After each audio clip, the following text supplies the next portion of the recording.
குறைந்த விலை, நிறைந்த தரம், தங்கள் தேவைகள் அனைத்தும் ஒரே இடத்தில். ஜெயச்சந்திரன். வணக்கம் நண்பர்களே, மின்னம்பலம் டிஜிட்டல் திண்ணைக்கு உங்களை வரவேற்கிறோம். நான் ராகவேந்திர ஆரா. நாடாளுமன்ற தேர்தலுக்கு இன்னும் ஒரு சில மாதங்களே இருக்கின்றன. ஜனவரி 22 அயோத்தி ராமர் கோயில் கும்பாபிஷேகம் திறப்பு விழா அதை ஏற்பாடு செய்திருக்கிறார்கள். அந்த விழா நடந்து முடிந்த கையோடு தேர்தலுக்கான அதிகாரப்பூர்வ வேலைகளை வெகு சீக்கிரமாக துவங்குவதற்கு இப்போது நாட்டை ஆண்டு கொண்டிருக்கிற பாரதிய ஜனதா கட்சி திட்டமிட்டிருக்கிறது. அதை எதிர்கொள்வதற்கு இந்தியா கூட்டணி இன்னும் தயாராகி கொண்டிருக்கிறது. சில ஒருங்கிணைப்பு கூட்டங்களை நடத்தி முடித்திருந்தால் கூட இன்னமும் தொகுதி பங்கீடு என்ற அளவுக்கு இந்தியா கூட்டணி வரவில்லை. இந்த நிலையில் தமிழ்நாட்டில் நாடாளுமன்ற தேர்தலுக்கான தயாரிப்பு பணிகளையும் ஒவ்வொரு கட்சியும் மேற்கொண்டிருக்கின்றன. தமிழ்நாட்டில் இப்போ பார்த்தீங்கன்னா இப்போதைய நிலவரப்படி திமுக கூட்டணி, எடப்பாடி பழனிசாமி தலைமையிலான அதிமுக கூட்டணி, பாரதிய ஜனதா கட்சி தலைமையிலான தேசிய ஜனநாயக கூட்டணி, சீமான் தலைமையிலான நாம் தமிழர். இதுதான் இப்போதைக்கான ஒரு இன்றைய நிலவரப்படி இருக்கிற 4 அணிகள் என்றால் இதுதான். இதிலே சீமானுக்கு அணியே கிடையாது. அவர் தொடர்ந்து தனித்து தான் இருப்பார். அவர் தனித்து தான் இருக்கப் போகிறார் இந்த தேர்தலிலும். அவரை தவிர இந்த மற்ற 3 கூட்டணிகளிலே இப்போது தெளிவாக இருக்கிற ஒரு கூட்டணி என்றால் அது திமுக கூட்டணி தான். திமுகவுக்கு ஆதரவான கருத்து உடையவர்களாக இருக்கட்டும், எதிரான கருத்து உடையவர்களாக இருக்கட்டும், இந்த விஷயத்திலே இந்த 2 தரப்பினரும் ஒப்புக்கொள்ளக்கூடிய ஒரு உண்மை என்றால் இப்போதைய நிலவரப்படி இன்று ஜனவரி 11 இன்றைய நிலவரப்படி வரக்கூடிய நாடாளுமன்ற தேர்தலை எதிர்கொள்வதற்கான தமிழ்நாட்டு அரசியல் கூட்டணிகளில் மிக தெளிவாக இருப்பது திமுக கூட்டணி தான். அதில் விடுதலை சிறுத்தைகள், பாமக, அப்படி இப்படின்னு ஏகப்பட்ட சலசலப்புகளும் சின்ன சின்ன முனகல்களும் ஆங்கெங்கே இருந்தாலும் கூட இன்று வரை தெளிவானதாக இருப்பது திமுக கூட்டணி தான். அதிமுக கூட்டணி, பாரதிய ஜனதா கட்சி தலைமையிலான தேசிய ஜனநாயக கூட்டணி என்பவை இன்னும் முடிவாகவில்லை. எடப்பாடி பழனிசாமி இன்று கூட அதிமுக தலைமையிலே கூட்டணி அமைப்போம் என்று சொல்லியிருக்கிறார். மாவட்ட செயலாளர் கூட்டத்திலும் அதைத்தான் தெரிவித்திருந்தார். இந்த நிலையில் சோகால்டு தேசிய ஜனநாயக கூட்டணியிலே கடந்த செப்டம்பர் மாதம் வரை இடம்பெற்றிருந்த அதிமுக இப்போது அங்கு இல்லை என்றாலும் கூட அப்போது அந்த கூட்டணியில் இடம்பெற்றிருந்த தமிழ் மாநில காங்கிரஸ், பாட்டாளி மக்கள் கட்சி அதற்கு பிறகு வெளியே வந்துட்டாங்க. பாட்டாளி மக்கள் கட்சி, தமிழ் மாநில காங்கிரஸ், ஜான் பாண்டியனின் கட்சி, இப்படியாக புதிய தமிழகம் டாக்டர் கிருஷ்ணசாமி அவர்களுடைய அந்த கட்சி, பாரிவேந்தருடைய ஐஜேகே, இப்படியான கூட்டணி கட்சிகள் இப்போது அதிமுக தலைமையிலான கூட்டணியில் இருக்கின்றனவா அல்லது பாஜக தலைமையிலான தேசிய ஜனநாயக கூட்டணியில் இருக்கின்றனவா என்பது இன்று வரை முடிவு செய்யப்படவில்லை. சில நாட்களுக்கு முன்பு பிரதமர் மோடி திருச்சி வந்தபோது அந்த ஏற்கனவே பாரதிய ஜனதா கட்சி அணியிலே இருந்த தலைவர்கள் விமான நிலையம் சென்று பிரதமரை வரவேற்றிருக்கிறார்கள். இந்த அடிப்படையில் பார்த்தால் அவர்கள் ஒருவேளை பாஜக தலைமையிலான தேசிய ஜனநாயக கூட்டணியில் இருப்பார்களா அல்லது அதிமுக கூட்டணிக்கு வருவார்களா என்ற கேள்வி எழுகிறது. இன்றைய வரைக்கும் அதிமுக கூட்டணியில் இருப்பது புதிய பாரதம் அந்த கட்சி மட்டும்தான் இப்போது வரை அதிகாரப்பூர்வமாக அதிமுக கூட்டணியில் இருக்கிறது. இதுதான் இன்றைய அரசியல் சூழ்நிலை. இந்த நிலையில் ஒவ்வொரு அணியும் எவ்வாறு தங்களை தயார்படுத்தி கொண்டிருக்கின்றன என்று பார்த்தோமானால், அதாவது பாரதிய ஜனதா கட்சி வட இந்தியாவில் ஹிந்துத்துவ உணர்வை வளர்த்து ராமர் கோவில் கும்பாபிஷேகம், ராமர் கோவில் திறப்பு விழா அதை பிரம்மாண்டமாக செய்து ஒவ்வொரு வீட்டுக்கும் ராமருடைய அட்சதை சென்று சேர்க்கிறோம், ராமருடைய பிரசாதத்தை சென்று சேர்க்கிறோம் என்றெல்லாம் சொல்லி அங்கே இதுவரை ஒரு கொந்தளிப்பான உணர்வோடு இந்துத்துவத்தை அணுகிய பாஜக இப்போது ராமர் கோவில் கும்பாபிஷேகம் என்ற அடிப்படையில் இந்த தேர்தலை அணுகுவதற்கு திட்டமிட்டிருக்கிறது. வட இந்தியாவில் இது சாத்தியம் என்றாலும் தென்னிந்தியாவில் குறிப்பாக தமிழ்நாட்டில் இந்துத்துவ உணர்வுகளை கிளறிவிட்டு தேர்தலில் அறுவடை செய்வது பாரதிய ஜனதா கட்சிக்கு எளிதாக இருக்காது என்று அவர்களுக்கே தெரியும். இப்போது அது வட இந்தியாவிலேயே அவர்களுக்கு மிகவும் எளிதானதாக இல்லை. தென்னிந்தியாவில் குறிப்பாக தமிழ்நாட்டில் அது இன்னும் கடினமாக இருக்கும் என்பது அவர்களுக்கு தெரியும். அதனால் இங்கே அவர்கள் என்ன செய்கிறார்கள் என்றால் சாதி கட்சிகளை எல்லாம் ஒன்றிணைத்து, அதாவது பாரதிய ஜனதா கட்சி தலைமையிலான தேசிய ஜனநாயக கூட்டணியிலே அங்கங்கே இருக்கக்கூடிய சின்ன சின்ன சாதி கட்சிகளை எல்லாம் ஒருங்கிணைக்கலாமா என்ற முயற்சியிலே அவர்கள் ஈடுபட்டிருக்கிறார்கள். தொடர்ந்து அவர்கள் செய்து கொண்டிருக்கிற விஷயம்தான். இந்த நிலையில் திமுக கூட்டணியில் இப்போது வரை விடுதலை சிறுத்தைகளாக இருக்கட்டும், இந்திய கம்யூனிஸ்ட் கட்சியாக இருக்கட்டும், மார்க்சிஸ்ட் கம்யூனிஸ்ட் கட்சியாக இருக்கட்டும், திமுகவுக்கு அடுத்த பெரிய கட்சியாக இருக்கக்கூடிய காங்கிரஸ் கட்சியாக இருக்கட்டும், இவர்களுக்கு எத்தனை இடங்களில் போட்டியிடப் போகிறோம் என்ற ஒரு இன்று வரை ஒரு டைலாமோ குழப்பம் இருந்தாலும் கூட அவர்கள் திமுக கூட்டணியில் தான் இருப்பார்கள்.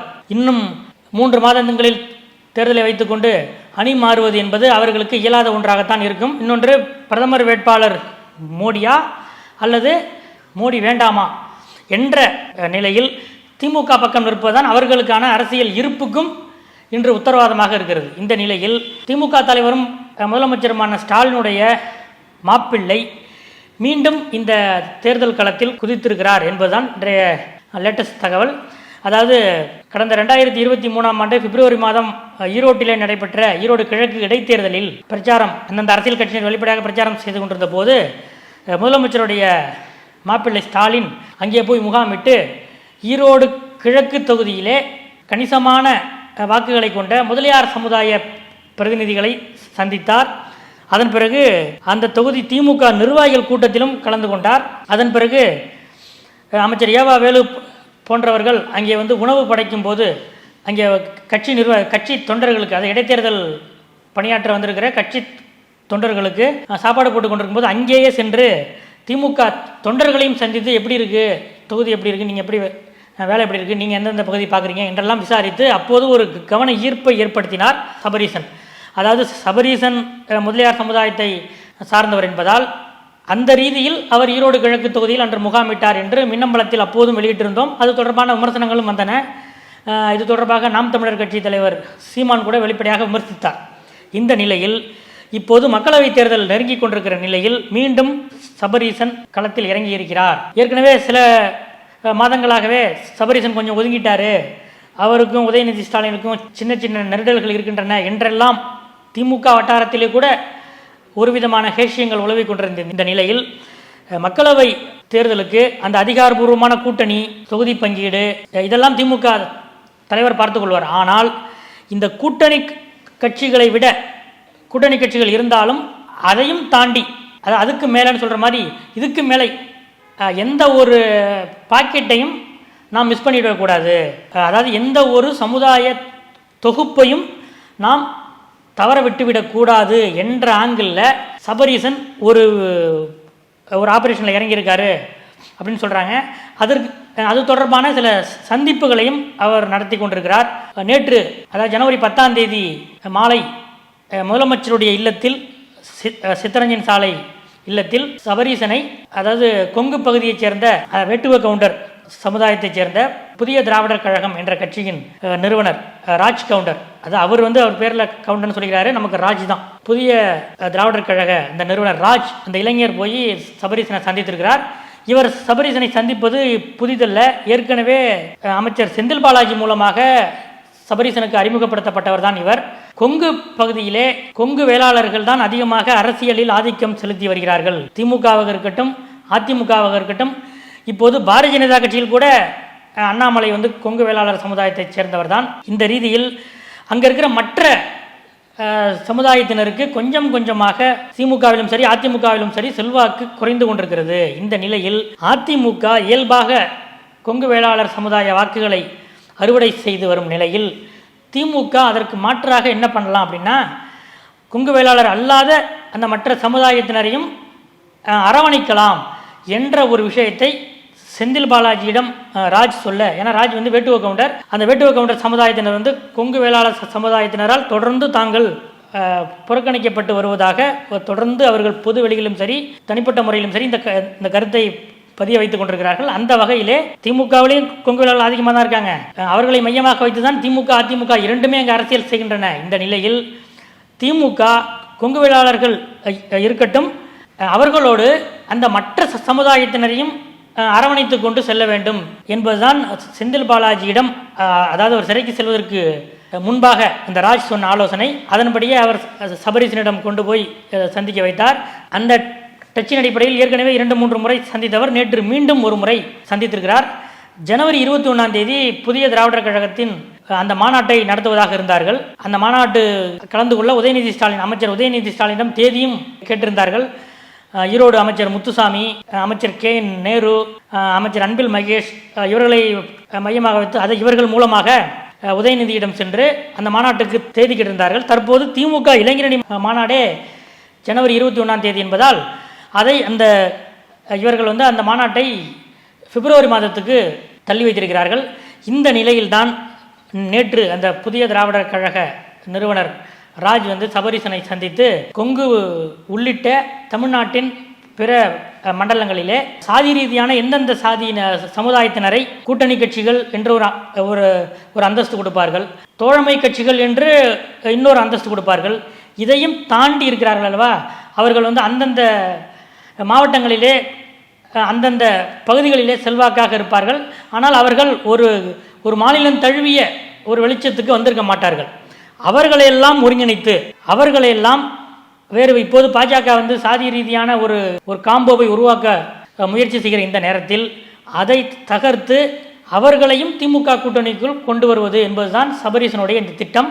இதற்காகத்தான் மீண்டும் இந்த ராஜ் கவுண்டரை அழைத்திருக்கிறார்கள். அவர் வந்து இந்த வருகிற பிப்ரவரி மாதம் அவர் நடத்தப் போகிற அந்த மாநாட்டிலே முத்தரையர் சமுதாயத்தை சேர்ந்த பரதன், தென்னிந்திய ஃபார்வர்ட் பிளாக் அந்த கட்சியைச் சேர்ந்த அதாவது முக்குலத்தோர் சமுதாய பிரதிநிதியான திருமாறன் ஜி, அவர் இப்போது பாரதிய ஜனதா கட்சியோடும் சற்று அனுசரணையாகத்தான் இருக்கிறார். அவரையும் இந்த மாநாட்டில் அழைத்திருக்கிறார். விடுதலை களம் தொட்டிய நாயக்கர் சமுதாயத்தினருக்காக நடத்தப்படுகிற கட்சியான விடுதலை களம் கட்சியின் நிறுவன தலைவர் கோ நாகராஜன், தென்னிந்திய செங்குந்த மகாஜன சங்கத்தை அதாவது முதலியார்கள் அந்த இதைச் சேர்ந்த செல்வராஜ், தமிழக நாடார் மக்கள் முன்னேற்ற சங்கம் விஸ்வநாதன், அதாவது அருந்ததியர்களுக்காக தற்போது வீரியமாக களமாடிக்கொண்டிருக்கிற பொல்லான் பேரவை அது ஈரோட்டை அடிப்படையாக கொண்டு அங்கே இயங்குகிற வடிவேல் ராமன், இப்படியாக அந்தந்த பகுதிகளைச் சேர்ந்த அதாவது கொங்கு மட்டுமல்ல தமிழ்நாட்டின் பிற மாவட்டங்களிலும் இயங்குகிற இந்த சமுதாய பிரதிநிதிகளை இணைத்து தான் இந்த ராஜ் இந்த மாநாடு போட போகிறாரு.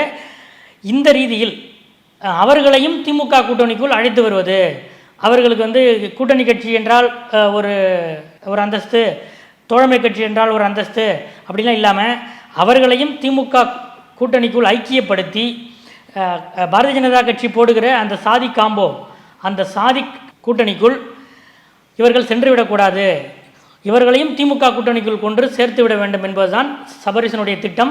அதற்காகத்தான் இப்போது என்ன பண்ணுறாங்கன்னா, இந்த சமுதாய தலைவர்கள் எல்லாம் ஒரு நாள் அழைத்து வாருங்கள், நாம் சந்திப்போம். அதாவது தமிழ்நாட்டில் இருக்கிற தங்களுக்கு அரசியல் பிரதிநிதித்துவம் அல்லது முறையான அங்கீகாரம் இல்லை என்று கருதக்கூடிய இவர்களெல்லாம் அழைத்து ஒரு நாள் நாம் சந்திப்போம். அதன் பிறகு முதலமைச்சரிடமும் அவர்களை சந்திக்க வைத்து வருகிற நாடாளுமன்ற தேர்தலுக்குள்ளாக அவர்களை திமுக கூட்டணிக்குள் அதிகாரப்பூர்வமாக ஐக்கியப்படுத்துவோம் என்ற ஒரு கருத்தியலின் அடிப்படையிலே இந்த சந்திப்பு நடந்திருக்கிறது. சபரீசன் இப்போது அதாவது வெளிப்படையான கூட்டணி பேச்சுவார்த்தைகள்லாம் வெளிப்படையாக திமுக கூட்டணியில் மற்ற கூட்டணி கட்சிகளோடு நடக்கிற இந்த நேரத்தில் இவர்கள் அதை தாண்டி இன்னும் எந்த ஒரு தொகுப்பையும் மிஸ் செய்துவிடக்கூடாது என்ற ரீதியில் சபரீசனின் இந்த ஆபரேஷன் அமைந்திருக்கிறது. இது எந்த அளவுக்கு கை கொடுக்கும் என்பதை திமுகவோட அணுகுமுறை அவர்களுடைய அணுகுமுறை ரெண்டும் சேர்த்து தான் முடிவு செய்யும். இது ஒரு பக்கம். இன்னொரு பக்கம் அதிமுக கூட்டணியில் எந்தெந்த கட்சிகள் வரக்கூடும் என்ற ஒரு கேள்வியும் இருக்கிறது. பாட்டாளி மக்கள் கட்சி வர முடியுமா, அதிமுக கூட்டணிக்குள் வருமா என்ற ஒரு கேள்வி இருக்கிறது. ஏனென்றால் 2021 சட்டமன்ற தேர்தல் முடிவுகள் வெளிவந்த சில நாட்களிலேயே அதிமுக கூட்டணியை கடுமையாக சாடி அதிலிருந்து வெளியேறுவதாக பாட்டாளி மக்கள் கட்சி அறிவித்துவிட்டது. ஏற்கனவே அவர்கள் தேசிய ஜனநாயக கூட்டணியிலும் இப்போது இருப்பதாக தெரியவில்லை. ஏற்கனவே இருந்தார்கள், ஆனால் இப்போது எந்த அணியிலும் இல்லை என்றுதான் அவர்கள் சொல்லி வருகிறார்கள். இந்த நிலையில் அங்கே என்ன விவாதம் நடக்கிறது, பாட்டாளி மக்கள் கட்சிக்குள்ளே என்ன விவாதம் நடக்கிறது என்றால், இப்போது நம் கட்சியை வலுப்படுத்த வேண்டும் என்றால் நாம் அன்புமணி மத்திய அமைச்சராக வேண்டும். ஏற்கனவே பாரதிய ஜனதா கட்சி அந்த மோடியுடைய 2வது அமைச்சரவையில் அன்புமணிக்கு இடம் தருவதாக சொல்லியிருந்தார்கள், ஆனால் தரவில்லை. இந்த நிலையில் இப்போது மீண்டும் மோடியே 3வது முறையாக ஆட்சிக்கு வரக்கூடும் என்றுதான் பொதுவான தகவல்கள் வந்து கொண்டிருக்கின்றன. இந்த நிலையில் நாம் தமிழ்நாட்டில் வெற்றி தோல்வி எப்படி இருந்தாலும் அங்கே டெல்லியிலே மீண்டும் மோடி ஆட்சி அமைந்து விட்டால் நாம் மத்திய அமைச்சராகிவிடலாம். அதை அடிப்படையாக வைத்துக்கொண்டு கட்சியை வளர்க்கலாம், அடுத்த சட்டமன்ற தேர்தலுக்குள் கட்சியை வளர்க்கலாம் என்ற ஒரு கணக்கும் பாட்டாளி மக்கள் கட்சியிடம் இப்போது விவாதத்தில் இருக்கிறது. அதே போல் தேமுதிக இந்த பக்கம் போகும் என்ற ஒரு எதிர்பார்ப்பு இருக்கிறது. தேமுதிக வந்து விஜயகாந்தோடைய அந்த ஆரம்பகால அவர் அரசியலில் ஈடுபட்ட ஆரம்ப காலத்தில் அதாவது வேகமான முன்னேற்றமாக இருந்த கட்சி. அதற்கு பிறகு அவருடைய உடல்நிலை பாதிக்கப்பட்டு அவர் ஆக்டிவ் அரசியலில் ஈடுபடாத நிலையில் தொடர்ந்து தொய்வை சந்தித்து அதாவது மிக மிக குறைவான நிலைக்கு சென்று விட்டது. இப்போ கடந்த டிசம்பர் இறுதியில் விஜயகாந்த் காலமான நிலையில் அவருக்கு ஏற்பட்ட அதாவது அவருக்கு உண்டான அந்த அனுதாப அலை இருக்கு இல்லையா, அது மீண்டும் தேமுதிகவை பிழைக்க வைக்குமா என்ற ஒரு கேள்வி எழுகிறது. இதற்காகத்தான் எப்படியாவது தேசிய ஜனநாயக கூட்டணிக்குள் தேமுதிகவை கொண்டு வந்து சேர்த்து விட வேண்டும் என்று பாரதிய ஜனதா கட்சி வெளிப்படையாகவே முயற்சிக்கிறது. அண்ணாமலை அங்கே சென்று அஞ்சலி செலுத்தினார். திருப்பி மறுநாள் வந்து மத்திய அமைச்சர் நிர்மலா சீதாராமன் வந்து தீவுத்தடையிலே விஜயகாந்த் அவர்களுக்கு அஞ்சலி செலுத்தினார். அதன் பிறகு மோடி தன்னுடைய பிளாகிலே விஜயகாந்தை பற்றி ஒரு கட்டுரை எழுதினார். அதிலே 89 தேர்தலுக்கு பிறகு தமிழ்நாட்டில் திமுக அதிமுக என்ற முக்கிய பிளேயர்கள் இல்லாத ஒரு கூட்டணி 18.5% வாக்குகளை பெற்றது 2014 தேர்தலில்தான். அந்த தேர்தல் தேசிய ஜனநாயக கூட்டணியுடைய ஒரு எழுச்சியாக இருந்தது. அப்போது விஜயகாந்தை நான் சந்தித்த ஞாபகம் என் நெஞ்சில் நிழலாடுகிறது என்று மோடி அந்த கட்டுரையிலே குறிப்பிட்டிருந்தார். உடனடியாக அவருக்கு தேமுதிகவின் தற்போதைய பொதுச் செயலாளர் பிரேமலதா ஒரு நன்றி கடிதம் அனுப்பினார். இதையெல்லாம் கடந்து சில நாட்களுக்கு முன்பு சென்னை வந்த மத்திய அமைச்சர் பியூஷ் கோயல் அன்று 2014 இந்த தேமுதிக உள்ளிட்ட தேசிய ஜனநாயக கூட்டணியை அமைத்ததில் அப்போது தமிழ்நாடு பொறுப்பாளராக இருந்தவர் என்ற அடிப்படையிலே அவரும் இது சமீபத்தில் சென்னை வந்தபோது விஜயகாந்த் வீட்டுக்கு சென்று அஞ்சலி செலுத்தினார். இப்படி தேமுதிகவை தங்களது பக்கம் கொண்டு வருவதற்கு அதாவது பாரதிய ஜனதா கட்சியும் தீவிர முயற்சியில் இருக்கிறது. இப்படி ஒவ்வொரு கட்சியும் ஒவ்வொரு முயற்சியில் இருக்கிற நிலையில் இந்த பாரதிய ஜனதா கட்சியின் சாதி காம்போவை முறியடிப்பதற்காக சபரீசன் இந்த ஒரு ஆபரேஷனில் இறங்கி இருக்கிறார் என்பதுதான் தேர்தல் கணக்கீடுகளில் இப்போது லேட்டஸ்ட் அப்டேட்டாக இருக்கிறது. இதெல்லாம் எந்த அளவுக்கு ஒர்க் அவுட் ஆகும், இது எந்த அளவுக்கு மக்களிடம் எடுபடும் என்பதெல்லாம் தேர்தல் முடிவுகள் தான் சொல்லும். அடுத்தடுத்த அரசியல் நகர்வுகளை நாங்கள் உங்களுக்கு அறிய தருகிறோம். அடுத்தடுத்த அரசியல் அப்டேட்டுகளை அறிய காத்திருங்கள். நன்றி.